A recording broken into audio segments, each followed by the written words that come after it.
इस वक्त मौजूद हैं समाजवादी पार्टी के पूर्व मंत्री भगवत शरण गंगवार जी। मंत्री जी, जानना चाह रहा हूँ, क्या पार्टी की तरफ से ऑफिशियल तौर पे आप प्रत्याशी घोषित हो चुके हैं अब तक? जी नहीं, अभी नहीं हुए हैं। नहीं। लेकिन भाजपा के जो प्रत्याशी हैं डॉक्टर MP आर्या वो घोषित हो चुके हैं, क्या कहेंगे उनके बारे में? अच्छे आदमी हैं और उनकी घोषणा भी हो गई अच्छाई के कारण। चुनाव हमारा और उनका आमने सामने, पहले भी हम 2 बार लड़ चुके हैं। कैसा चुनाव होगा? चुनाव तो हमेशा बढ़िया होता है। नहीं, इस बार जो समाज सेवी हैं रमेश गंगवार, वो अपने काफिले के साथ में आए और डॉक्टर आर्या को उन्होंने समर्थन दे दिया, तो आप मान रहे हैं चुनाव कर रहा होने वाला है? ये उनका विषय, और चुनाव तो कोई आए या ना आए, चुनाव हमेशा कर रहा ही होता है। अब एक तीसरा नाम और आया है सामने, जिसमें ऊषा गंगवार जी का नाम आया है। कांग्रेस की सदस्यता ले ली और शायद संभवतः आज टिकट भी उनका घोषित हो जाएगा। तो क्या आप मानना है, क्या त्रिकोणीय चुनाव होने वाला है या सीधे सीधे भाजपा और सपा के बीच में टक्कर होगी? ऐसा अभी एक कैंडिडेट और आएगा, बस आपस से 4 हो जाएंगे। 4 के बाद में कम से कम 4 ही और लड़ेंगे। 4 नहीं बल्कि लड़ेंगे 10 कम से कम, यानी सब मिला के 14 कैंडिडेट होंगे कम से कम। और संघर्ष तो चुनाव के बाद मालूम पड़ेगा कैसा होगा। लेकिन हाँ, ये सही है, डॉक्टर आर्या भी चुनाव लड़ेंगे, हम भी चुनाव लड़ेंगे। अब जिसके साथ नवाबगंज के मतदाता होंगे वो जीत जाएगा। डॉक्टर आर्या अपनी ऐतिहासिक जीत का दावा कर रहे हैं, कह रहे हैं बहुत काफ़ी अंतर से आपके लिए वो बता रहे हैं कि उन्हें हरा के मैं जीतूंगा, मेरी ऐतिहासिक जीत होगी। ऐसा है, हर आदमी ऐतिहासिक जीत के लिए लड़ाई लड़ता है, लेकिन इस बारे में कोई कमेंट्स करना ठीक नहीं है। सर, इसके अलावा एक बार हमने अपने एक मित्र से बहुत मना किया था कि भाई चुनाव हार भी सकते हैं, बहुत ज़्यादा वो मत करना पहले से, और हम चुनाव बाकी हार गए। तो मालूम पड़ी उन्होंने लड्डू बनवा लिए थे और वो लड्डू सब बांटने पड़े वैसे ही, और कोई खाए नहीं, बोले हार के लड्डू तो नहीं खा गए। अब डॉक्टर आर्या ने तो बहुत लड्डू बनवाए थे, कम से कम 7, 8, 10 कुंटल एक बार। चुनाव के बाद में भाई रविंदर सिंह हमें मिले बिजोरिया तिराहे पे, सुबह ही सुबह दूसरे दिन, चुनाव के दूसरे दिन। हमें बताओ कैसा रहा? बोले भाई बड़ा अफसोस है, आपका नंबर तो सबसे नीचे से शुरू होगा। तो हमने ही भाई रविंदर सिंह, चुनाव तो हम ही जीतेंगे। अभी भारतीय जनता पार्टी में इतना बूता है ही नहीं जो भगवत शरण को हरा ले। वो तो एक हवा थी जो मोदी साहब की लहर और हिंदू मुसलमान की लहर में, हिंदुत्व का नशा सवार होने की लहर में हम चुनाव हार गए। ये बात सही है, वैसे हम हारने वाले अब लहर नहीं है क्या? वो तो कह रहे हैं अब तो और बढ़ के लहर है। ऐसा आज नीरव मोदी की न्यूज छपी है। नीरव मोदी को वो ने इंग्लैंड की अदालत में बड़े साफ गोई से कहा है कि 32% मेरे हिस्से में था और 32 के बाद में 68% धन भारतीय जनता पार्टी के बड़े नेताओं के उसमें था। मुझे तो 32% मिला, मुझसे खुद कही तुम भाग जाओ ये रुपया 13,000 करोड़ लेके, और भगाए हैं इस सरकार में, मोदी साहब की सरकार में 28 आदमी भागे हैं रुपया लेके, कई हजार करोड़, यानी 2 लाख करोड़ कम से कम रुपया लेके भागे हैं। तो ये तो सारा आप कहना चाहिए जो हिंदू मुस्लिम का था, हिंदुत्व का था, भाजपा की मोदी की लहर थी, वो सब हवा चली गई। पिछले चुनाव में हम 20-30% में थे विपक्ष और वो थे 70-80% में। इस बार विपक्ष 70-80% में और 20% में भाजपा 30% में। इसके अलावा जानना चाह रहा हूँ, पिछले 2 दशकों से सपन मियां परिवार आपके साथ में था। पिछले कुछ समय से उनके जो बेटे हैं सारिक खान एडवोकेट, वो रमेश जी के साथ में हो गए। उनके साथ में काफ़ी प्रधान और जिला पंचायत सचिव वगैरह ये इस तरीका के लोग जो राजनीतिक लोग थे वो उनके साथ में रमेश जी के साथ में चले गए। रमेश जी को टिकट नहीं मिला है तो वो लोग घर बैठ गए। क्या वो आपके साथ में आ रहे हैं सारिक जी, या आप कहीं और जाने के बारे में कुछ? नहीं, सारिक जी के अपने राजनीतिक मेल नहीं था, उनका व्यावसायिक मेल था। सपन मियां साहब का परिवार कल भी हमारे साथ था, आज भी हमारे साथ। व्यवसायिक कौन सा, किस तरीका, क्या काम करते हैं? कोई काम करते होंगे, व्यावसायिक है, हमें जो वैसे ही बताया है। और रही बात जहाँ कि जो उनके थे रमेश जी के, वो MP आर्या साहब के साथ चले गए। तो MP आर्या साहब हमारे साथ भी आए थे पिछली बार में, लेकिन बीजेपी के कार्यकर्ता और मतदाता नहीं आए। तो रमेश बाबू के मतदाता और कार्यकर्ता किसके साथ जाएंगे ये समय पता है। लेकिन रमेश जी के साथ में जो आपके कार्यकर्ता थे, जैसे सुधीर मिश्रा और तमाम ऐसे लोग थे, वो आपके साथ में आ गए हैं क्या? ऐसा है, सुधीर मिश्रा जी की जहाँ तक बात है, वो क्या करेंगे वो तो उन्हें पता होगा, लेकिन मुझे तो इतना पता है कि उनकी मर्जी कल भी मेरे साथ थी और आज भी मेरे साथ में है, मेरे साथ में है आज भी। और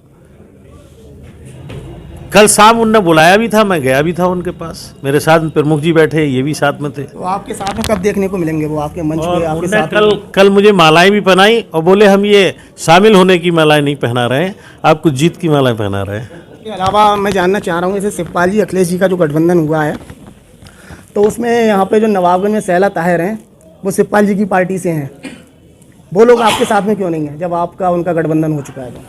तो हमारे साथ नहीं है ये कहाँ देखा आपने? नहीं, आपके ना मंच में आपके साथ में दिख रहे हैं, ना कहीं आपके साथ में भ्रमण करते हुए कहीं दिख ही नहीं रहे हैं वो। नहीं, मैं दूसरे का प्रचार करते कहाँ देखा ये बताओ?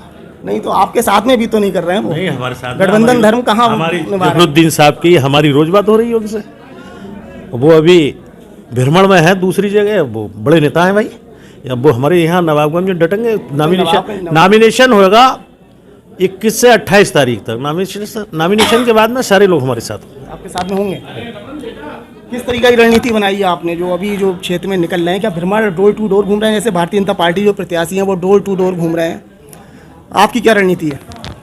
ऐसा है, रणनीति एक तो बताई नहीं जाती है और बाकी घूमने की है, मीटिंगें बंद हैं उसकी वजह से, कोरोना की वजह से, तो डोर टू डोर हम 2-3 लोग चले जाते हैं गांव में, डोर टू डोर घूम रहे हैं। आपके पार्टी के जो और दावेदार थे, जैसे भाजपा में देखा जा रहा है मतभेद सामने आ रहे हैं, क्या आपके साथ में जो और दावेदार थे जैसे पुरुषोत्तम जी, छोटे लाल जी, या इसमें तो आपस में कुछ नहीं लग रहा है, सब एक साथ में, या यहाँ भी कुछ मतभेद हैं? समाजवादी पार्टी में चुनाव के लिए टिकट मांगने के का जो वो अधिकार सबके लिए मांगते हैं, लेकिन जिसे मिलता है उसे सब लड़ाते हैं, ऐसी परंपरा है और आपस में तालमेल भी है। कहीं इस तरीके की बात नहीं कोई एक दूसरे की विरोध करे। अभी आपने पुरुषोत्तम जी का नाम लिया, पुरुषोत्तम जी तो हमारे साथ में पिछले 4 महीने से हमारे साथ में घूम रहे हैं। और दूसरी तरफ आवेदन भी कर चुके थे वो। हाँ, नहीं वो अधिकार है, समझ में आती है आदमी को, कोई इसमें कोई दोष की बात नहीं है आवेदन करना। उन्हें मिलेगा तो हम उन्हें लगा देंगे, अभी तो टिकट डिक्लेयर कहाँ हुआ है, अभी उन्हें मिल जाता है तो इस कार्यालय पे 2-1 नाम चेंज करने पड़ेंगे, बाकी सब काम भाई उसी हिसाब से चल जाएगा। और क्या कहना चाहेंगे साहब, जो नवाबगंज यहाँ विधानसभा जनता है जो आपके समर्थक हैं, उनसे क्या कहेंगे?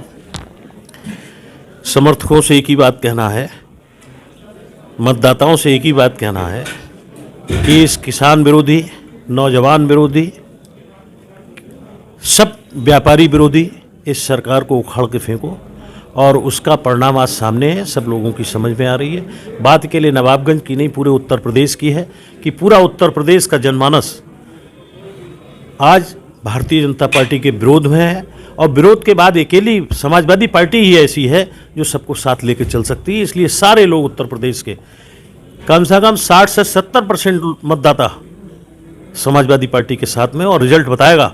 उन्हें मिली थी 300 कुछ, हमें मिलेंगी 400 से, चाहे एक ही ज़्यादा मिले सीट है। 2-3 जैसे दिल्ली की में आप पार्टी के नेता ने भारतीय जनता पार्टी का सफाया कर दिया, इसी तरीके से माननीय अखिलेश यादव जी के नेतृत्व में उत्तर प्रदेश में सरकार बनेगी और भारतीय जनता पार्टी का सफाया हो जाएगा। पिछले एक मैंने आपका इंटरव्यू लिया था, उसमें आपने मुझसे ये कहा था कि पिछले कई चुनावों में, विधानसभा चुनावों में एक मुस्लिम काफ़ी संख्या में एक प्रत्याशी आता है और मुस्लिम काफ़ी संख्या में 40 से 45 हज़ार वोट लेके चला जाता है। समाजवादी पार्टी यादवों मुस्लिमों के हित वाली पार्टी मानी जाती है, तो इतनी बड़ी संख्या में मुस्लिम दूसरी जगह चला जाता है, ये क्या कारण है? इस बार बात मुस्लिम की नहीं, सारे लोगों की एक ही अपेक्षा है कि इस किसान विरोधी, नौजवान विरोधी, व्यापारी विरोधी, महिला विरोधी, ये जो भारतीय जनता पार्टी की बेईमान सरकार है, जो अपने देश का पैसा विदेशों में लोगों को दे के भगा दे, ऐसी सरकार को बदलने के लिए सबने कसम खाई हुई है और इस समय ऐसा कुछ नहीं है। अगर कोई मुस्लिम कैंडिडेट आ गया वहाँ से बसपा से, तब क्या लग रहा है, क्या मुस्लिम वोटों में बिखराव होगा? ऐसा है, ये तो समय की वो है, इसके बारे में कुछ नहीं, लेकिन जो आज के हालात हैं मतदाताओं के, नेताओं के, सारे लोग समाजवादी पार्टी के साथ हैं, कोई बिखराव नहीं। रिजल्ट क्या आएगा, क्या लग रहा है आपको जो रिजल्ट आएगा विधानसभा चुनाव का, क्या सोच रहे हैं उसके बारे में? कैसा रिजल्ट आने वाला है समाजवादी के पक्ष में? अप्रत्याशित आप जानते हो समाजवादी पार्टी कम से कम 80 से 1 लाख वोटों से जीतेगी। ऐतिहासिक जीत होगी बरेली की। अप्रत्याशित, ऐतिहासिक छोड़ो, अप्रत्याशित, ऐतिहासिक से भी ऊपर अप्रत्याशित जीत होगी समाजवादी पार्टी की। और उसकी एक वजह और भी है, हमारे कार्यकर्ता पार्टी के, हमारे पार्टी के नेता रात दिन एक किए हुए हैं, बड़ी ईमानदारी के साथ लोग उन पर भरोसा भी करते हैं कि हाँ समाजवादी पार्टी, क्योंकि सबने देख लिया प्रमुख, अभी 2 प्रमुख बने, कोई संतुष्ट नहीं हो उनसे, क्या क्या कर रहे हैं आपको मालूम है, लेकिन छापो वो कहीं दिखाओगे नहीं, ये मुश्किल है। नहीं दिखा। बुरा हाल है, बुरा हाल आज सबको मालूम पड़ जाएगा थोड़े दिन में क्या होगा। सर इसके अलावा मेरा फिर से एक वही लास्ट सवाल है, जो नगर की जनता है वो आपके साथ में डॉक्टर ताहिर परवार को देखना चाह रही है, ये ऐसा कब होगा? ऐसा है, ताहिर साहब इस समय है नहीं नवाबगंज में, जब नवाबगंज में आएंगे तो सबसे पहले कार्यालय पे आएंगे। कार्यालय पे है वो, घर पे तो है वो, मेरी बात भी हुई थी उनसे। तो आजकल में आगे होंगे, लेकिन वो उन सब लोगों की बात हो गई है। क्योंकि मेन चीज ये है ना, गठबंधन हो चुका है तो गठबंधन धर्म यहाँ भी होना चाहिए। नहीं, गठबंधन धर्म क्यों नहीं होएगा, हर हाल में होएगा। तो कब देखें आपके साथ में? अब वो आपको जब दिखाई देंगे तो आप उस दिन उनका इंटरव्यू ले लेना, दिख जाएंगे फिलहाल। 100% ना का कोई विषय नहीं, 100%। 100%। पिछले मतभेद थे वो सब दूर हो गए? कोई मतभेद नहीं थे, कोई मतभेद ही नहीं थे आज तक। कोई नहीं कह सकता है कि अगर उन्हें पार्टी से टिकट मिला है तो उन्हें चुनाव न लड़ाया हो, आज तक का रिकॉर्ड है। और इसके अलावा तो फिलहाल चल देखेंगे, नवाबगंज की जनता देखेगी डॉक्टर ताहिर परवार को आपके साथ में, ये माना जाए। 100% नहीं बल्कि 200%, 200%।